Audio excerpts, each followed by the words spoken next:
The stars look different out here, Captain Allison West thought as she stood on the observation deck of the Frontier Earth's first true interstellar ship hung in the darkness at the edge of the Alpha Centauri system, farther from home than any human had ever traveled. "Captain, you should see this," Jack Reynolds called from his communication station. His voice held an unusual edge. West pushed away from the viewport and crossed the bridge in quick strides. The crew worked quietly at their stations, each monitoring the experimental systems that had carried them across the void between stars. The faster-than-light drive had performed better than anyone had expected. "What am I looking at, Reynolds?" she asked, leaning over his shoulder. Reynolds pointed to an anomalous energy reading on his display. "This appeared 3 minutes ago. It's moving toward us from the inner system." West studied the readings. "Natural phenomenon." "No, ma'am. The pattern is too regular. Whatever this is, someone made it." The bridge fell silent as the words sank in. West straightened and kept her voice calm despite her racing heart. "Sound General Quarters. I want everyone at stations. Dr. Chen, prepare all sensors for full spectrum analysis." Soft alarms pulsed throughout the ship as the crew prepared for humanity's first potential contact with alien life. West returned to the command chair, her training taking over despite the historical moment unfolding around her. "Object approaching, Captain." Lieutenant Sam Mitchell reported from Tactical. "Still no visual, but energy signature is strengthening." West nodded. "Time to intercept." 4 minutes, 17 seconds. She opened the shipwide channel. "All hands, this is the captain. We may be about to encounter an extraterrestrial object or vessel. Remember your training and stay focused on your duties. This is what we came here to do." The minutes stretched like hours. West noticed Engineer Garcia checking and rechecking the ship's systems, his fingers dancing across his console. "Visual contact," Mitchell announced. The main view screen activated, showing a sleek metallic object about the size of a small car. It moved with purpose, its surface reflecting starlight as it approached the Frontier Probe of some kind, West asked. Dr. Olivia Chen nodded from the science station. "Consistent with an automated reconnaissance device. I'm detecting scanning beams washing over our hull." "Are we in any danger?" West asked. "Negative, Captain. Scans appear passive." West made her decision. "Reynolds, broadcast our first contact package on all frequencies." Reynolds worked his console. "Transmitting now. Standard greeting, mathematical sequences, visual representation of humans, and Sol system." The probe held position 5 kilometers from the Frontier *. For several minutes, nothing happened. "It's receiving our transmission," Reynolds confirmed, but no response yet. Then, without warning, the probe's surface rippled with blue energy. Before anyone could react, it accelerated away at impossible speed, vanishing into the darkness. "Track it," West ordered. Mitchell shook his head. "It's gone, Captain. Accelerated beyond our sensor range in seconds." The bridge erupted in excited chatter.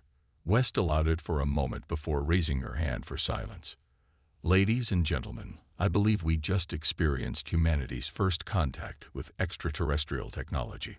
She couldn't help the smile that spread across her face. "Reynolds, prepare a complete data package for transmission to Earth. I want every detail of the encounter included." "Yes, Captain," Reynolds said, already working his console with renewed energy. West returned to the viewport, staring at the stars where the probe had disappeared. "And prepare my report to Director Carlson. Earth needs to know we're not alone anymore." Back on Earth, 12 days later, Defense Director Peter Carlson reviewed the Frontier's report with a furrowed brow. Unlike the celebration happening in the scientific community, Carlson saw only potential threats in the darkness between stars. He closed the report and pressed the intercom. "Get me the president. We need to increase military funding immediately." "On what grounds, sir?" his assistant asked. Carlson stared at the image of the alien probe frozen on his screen. Insurance, just in case our new neighbors aren't friendly. As celebrations continued across Earth, the silent alarm triggered by the asterisk frontier's asterisk presence traveled faster than light to its destination. The probe had done its job perfectly, identifying the expansion of a civilization into territory that had been forbidden for millennia. The ancient protocols activated automatically. The fleet would respond. 6 months passed since the asterisk frontier's asterisk encounter with the alien probe. The excitement of first contact had settled into a cautious readiness across Earth. Deep space monitoring stations spread throughout the solar system kept their electronic eyes focused outward, watching for any sign of the visitor's return. On a cool autumn morning, alarms blared in the Earth Defense Coalition headquarters. "Director Carlson, you need to see this," said the night shift supervisor, her face pale in the blue glow of her monitor. Carlson had been sleeping on the cot in his office, as he had most nights since the asterisk frontier's asterisk discovery. He was instantly alert. "What is it?" "Multiple massive energy signatures approaching from different vectors. They're like nothing we've ever seen." Carlson stared at the display. Dozens of readings, each representing something enormous moving toward the solar system. His worst fears confirmed. "How long?" "At current speeds, 2 weeks until they reach Pluto's orbit." Carlson straightened his rumpled uniform. "Contact every member of the Security Council. Get me Captain West on secure channel. And wake up Dr. Morgan." Within hours, the asterisk frontier asterisk was being refitted in Earth orbit. Engineers swarmed over the ship, installing experimental weapon systems and reinforced shielding. In the observation lounge, Captain West studied the modifications with concern. "My ship wasn't built for combat," she told Carlson when he arrived for inspection. "Neither was humanity," he replied grimly. "The people who built that probe are coming in force, and we need to be ready." A tall man in a crisp military uniform approached them. "Captain West, Major Eric Blackwood, reporting for duty. I'll be your military liaison." West studied his stern face. "This is still my ship, Major." "Of course, Captain. But if these visitors come looking for a fight, you'll be glad I'm here." In the ship's laboratory, Dr. Lisa Morgan worked frantically on communication protocols. Screens surrounding her displayed every scrap of data from the probe encounter. "We have to assume they're coming because of us," she explained to West. "If we can speak to them, maybe we can avoid conflict." "And if we can't?" West asked. Morgan's eyes darted to Blackwood, who stood silently in the doorway. "Then we'll need the Major's expertise." Chief Engineer Daniel Garcia interrupted with an urgent call. "Captain, we've got problems with the new weapon systems. They're drawing too much power from the main reactor." "Fix it, Garcia," West ordered. "We launch in 6 hours." The refitted asterisk frontier asterisk, now accompanied by 5 hastily armed escort vessels, departed Earth 3 days later. Their mission: investigate the approaching objects and attempt peaceful contact if possible. "We're humanity's first line of defense," West told her crew during the departure briefing. "Let's hope we're also its first diplomatic mission." Major Blackwood added, "And if diplomacy fails, we show them Earth isn't defenseless." As the small fleet accelerated to the edge of the solar system, Earth transformed behind them. Nations unified their militaries under the EDC banner. Civilians constructed underground shelters. Space elevators worked continuously, bringing critical materials to orbital shipyards working around the clock. 7 days into their journey, the asterisk frontier asterisk reached the Kuiper Belt. What they found shocked everyone on board. "Captain, we're detecting debris fields," Lieutenant Kate Harrison reported from Tactical. "Composition analysis suggests artificial materials." "Show me," West ordered. The view screen displayed floating fragments of metal and exotic compounds. Some pieces were clearly recognizable as parts of structures.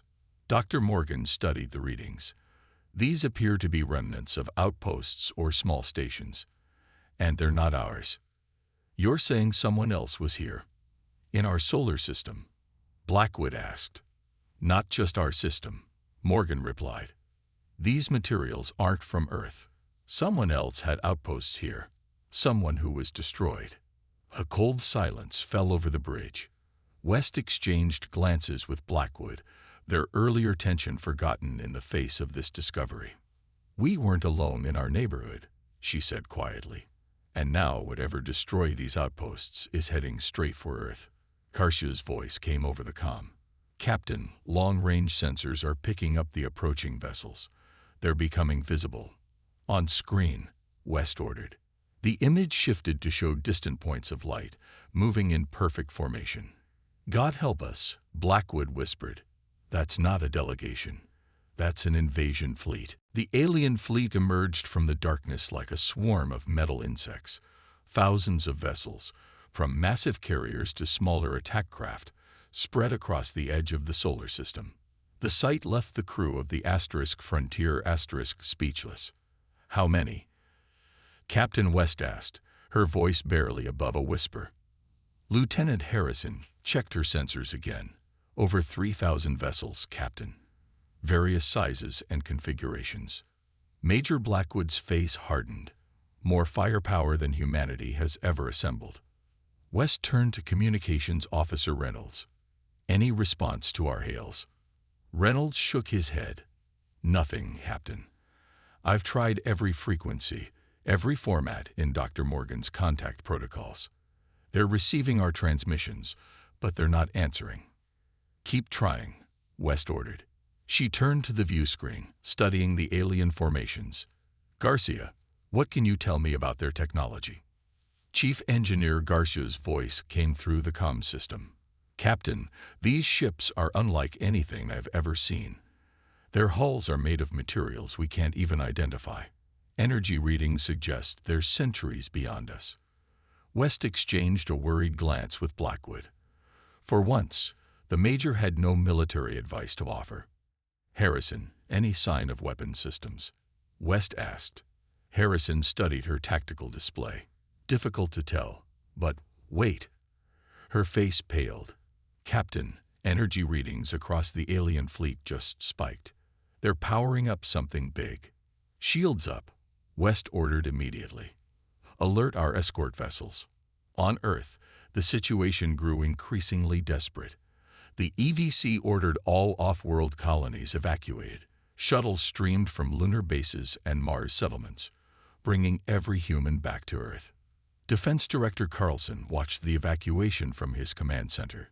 Any word from the Frontier? He asked his aide.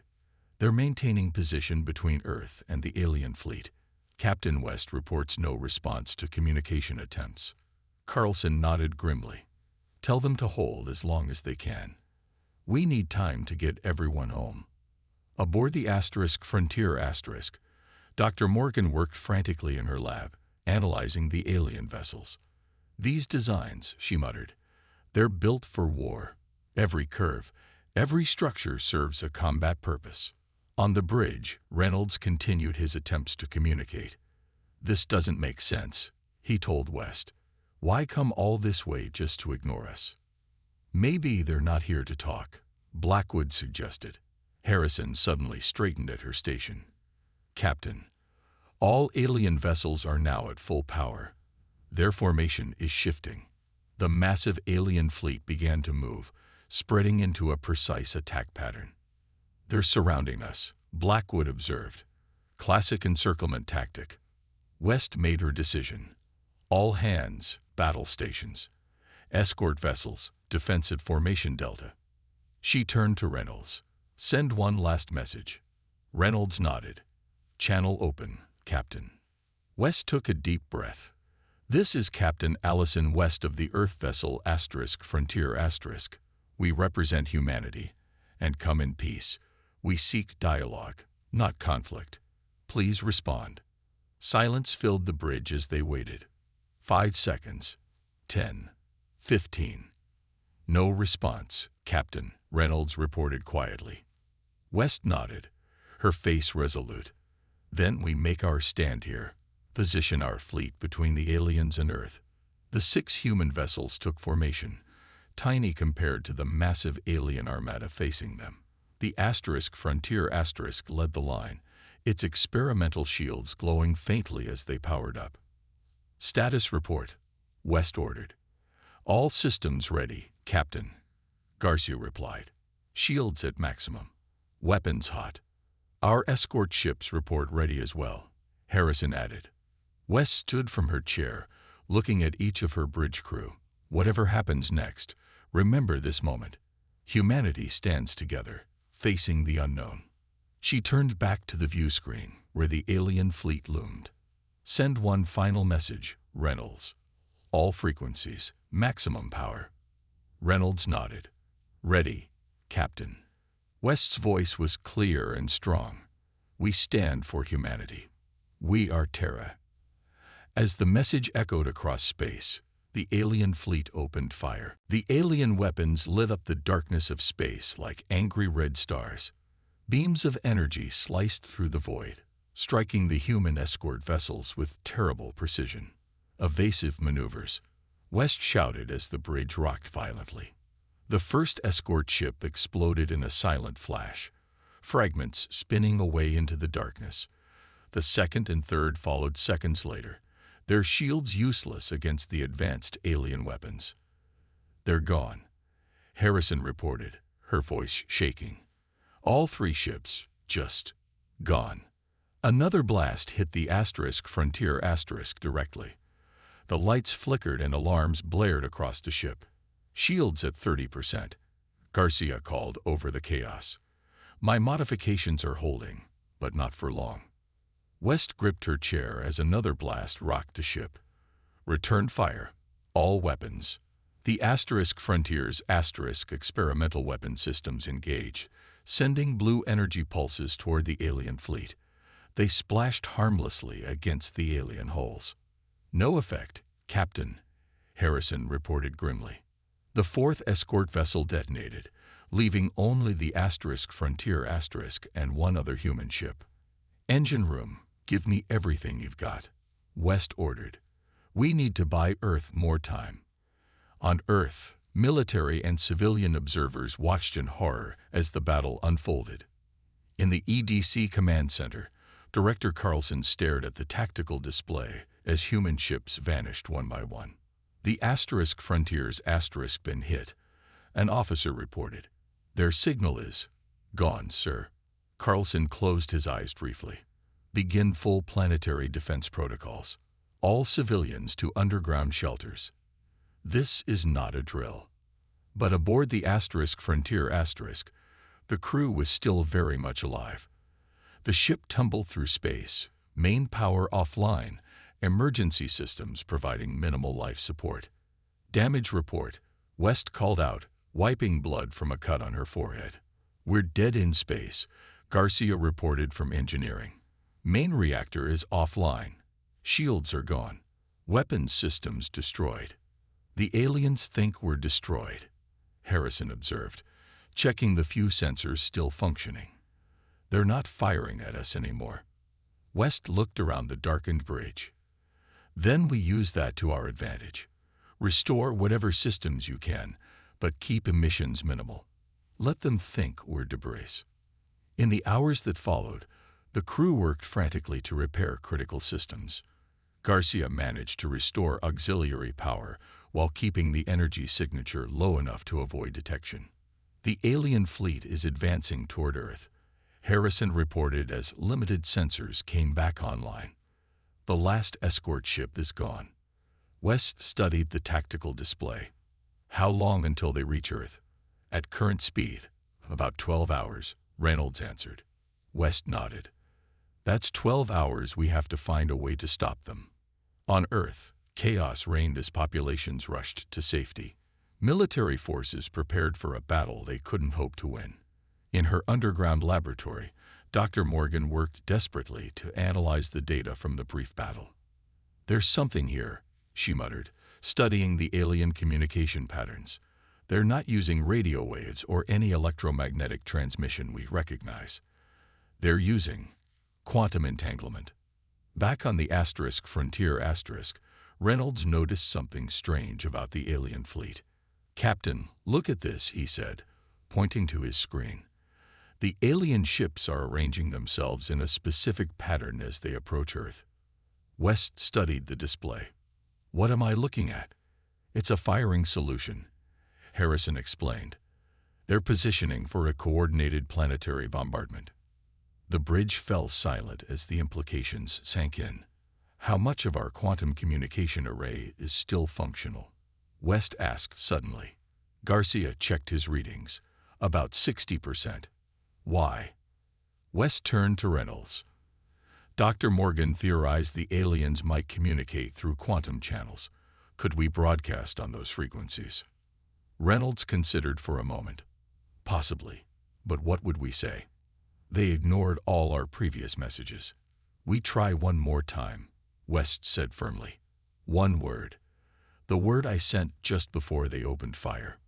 Reynolds' eyes widened with understanding. "TERRA." West nodded. "It's worth a shot.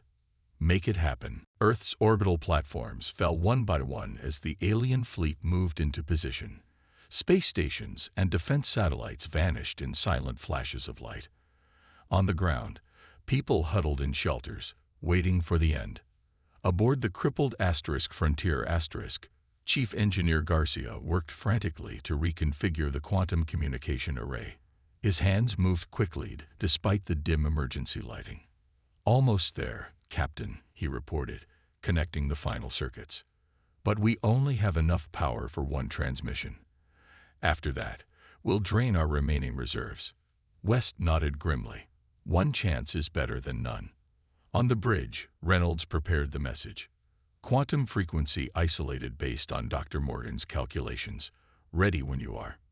Major Blackwood paced the narrow space behind them. "This is insane. We should be trying to get a distress signal back to Earth, not wasting our last power on a message they'll ignore again." "You have a better plan, Major?" West asked without looking up from her display. Blackwood fell silent. Harrison monitored the alien fleet from the tactical station. "They're almost in position, Captain. Earth has minutes, not hours." West straightened her shoulders. "Send it now, Reynolds. One word, maximum power." Reynolds took a deep breath and pressed the command sequence. "Transmitting." The Frontier shuddered as its remaining power flowed into the quantum array. The lights dimmed further, and several systems went completely dark. Through the viewports, Earth's blue sphere hung distant against the stars, the alien fleet positioned between. "TERRA," Reynolds said quietly as he sent the transmission. The quantum signal, invisible to human eyes, rippled outward toward the alien armada. For 30 long seconds, nothing happened. Then, Harrison gasped. "Captain, the alien fleet. They've stopped firing." On her display, the thousands of alien vessels had indeed ceased their attack. The formation held, but the deadly energy weapons had gone dark. "Did it work?" Blackwood asked, disbelief in his voice. "Too early to tell," West replied cautiously. "Harrison, any change in their position?" Harrison studied her readings. "They're holding formation, but—" She paused, adjusting her sensors. "Wait. One vessel is breaking away from the main fleet. It's changing course." "Toward what?" West asked. Harrison looked up, her eyes wide. "Toward us." On Earth, Defense Director Carlson watched in confusion as the alien attack suddenly halted. Around him, military personnel stared at their screens, afraid to hope. "What just happened?" Carlson demanded. "Unknown, sir," his aide replied. "They just stopped." Dr. Morgan burst into the command center, her lab coat flapping behind her. "The quantum frequency. Someone broadcasted on the quantum frequency." "What are you talking about?" Carlson asked. "The aliens," Morgan explained breathlessly. "They don't use our communication methods. They use quantum-entangled particles. Someone just spoke to them in their own language." Back on the Frontier the crew watched as the single alien vessel approached their position. It was smaller than the others, but still dwarfed their ship. "They can see us," Harrison confirmed. They know we're still here. Defensive options? West asked. None, Garcia replied from engineering. We've got nothing left. The alien ship slowed as it came within a kilometer of the asterisk frontier asterisk. It was an elegant vessel despite its obvious military design, its hull shimmering with an iridescent material unlike any metal. Now what? Blackwood asked. As if in answer, a new signal appeared on Reynolds' console. Captain, they're transmitting. On our frequency. Put it through, West ordered, her heart racing. A series of tones filled the bridge, followed by what sounded like words in an impossible language. Then, unmistakably, a voice spoke in halting, accented English. You claim name. TERRA. You are Terran. West exchanged shocked glances with her crew before leaning toward the communications array. This is Captain Allison West of Earth. Yes, we are from TERRA. A pause, and then the alien voice returned, filled with something that sounded almost like fear. Impossible. The Terran Dominion was destroyed. Cycles ago, a strange blue light enveloped the bridge of the asterisk frontier asterisk, and suddenly West could see into the alien vessel. A holographic window opened between the two ships, revealing beings unlike anything humans had imagined. The aliens had smooth gray skin that shimmered with an almost metallic quality. Their bodies were tall and slender with 4 arms and large, almond-shaped eyes that glowed with an inner light. The one in the center wore ornate armor and stepped forward. I am Fleet Commander Xal of the Vraxian Concordat, the alien said, its words now clearer through some translation system. Explain how you call yourselves TERRA. West stood tall despite her injuries. I am Captain Allison West. TERRA is what we call our home planet. Earth. We evolved there. We've never encountered your people before. The alien commander's eyes narrowed. Impossible. The Terran Dominion controlled this sector for millennia. They were our greatest enemy. Captain, Reynolds whispered urgently. They think we're someone else. Someone called the Terran Dominion. West nodded slightly. Commander Xal, we are not this Terran Dominion. We are simply humans from the planet Earth, which we also call TERRA. We have only recently developed interstellar travel. The alien commander conferred with others off-screen in their clicking, musical language. Finally, he turned back. Your biological signatures do not match Terran records, Xal admitted. But your vessel triggered ancient warning systems when it crossed into the Forbidden Zone. The energy signature of your drive system matches Terran patterns. A coincidence, West insisted, or perhaps parallel evolution of technology. Major Blackwood stepped forward. Why did you attack without warning? Without communication. The alien's 4 arms moved in a complex gesture. 300 cycles ago, the Terran Dominion nearly exterminated our species in an unprovoked genocide. Billions died. We survived only by hiding in the darkness between stars. Silence fell across the asterisk frontier's asterisk bridge. When your ship's energy signature matched old Terran patterns, ancient protocols activated. Xal continued. We believe the Dominion had returned to finish what they started. West exchanged glances with her officers. We are not them. We are a young species still finding our way among the stars. Dr. Morgan's voice came through from Earth, where she was monitoring the conversation. Commander Xal, may I ask what happened to the Terran Dominion? The alien commander's expression shifted to something unreadable. They vanished. After centuries of expansion and conquest, they simply disappeared. Some believe they destroyed themselves in a civil war. Others think they fled to another galaxy. The truth was lost to time. And when our ship appeared, West began. We feared their return, Xal finished. The warning beacons you triggered were set 1,000 years ago, to alert us if Terran technology ever appeared in this region again. Garcia looked up from his engineering console. Captain, that might explain the similarities in our drive systems. If the Terran Dominion visited Earth in our ancient past, they could have influenced our development, Morgan finished over the comm. Perhaps left technology or knowledge that guided our evolution.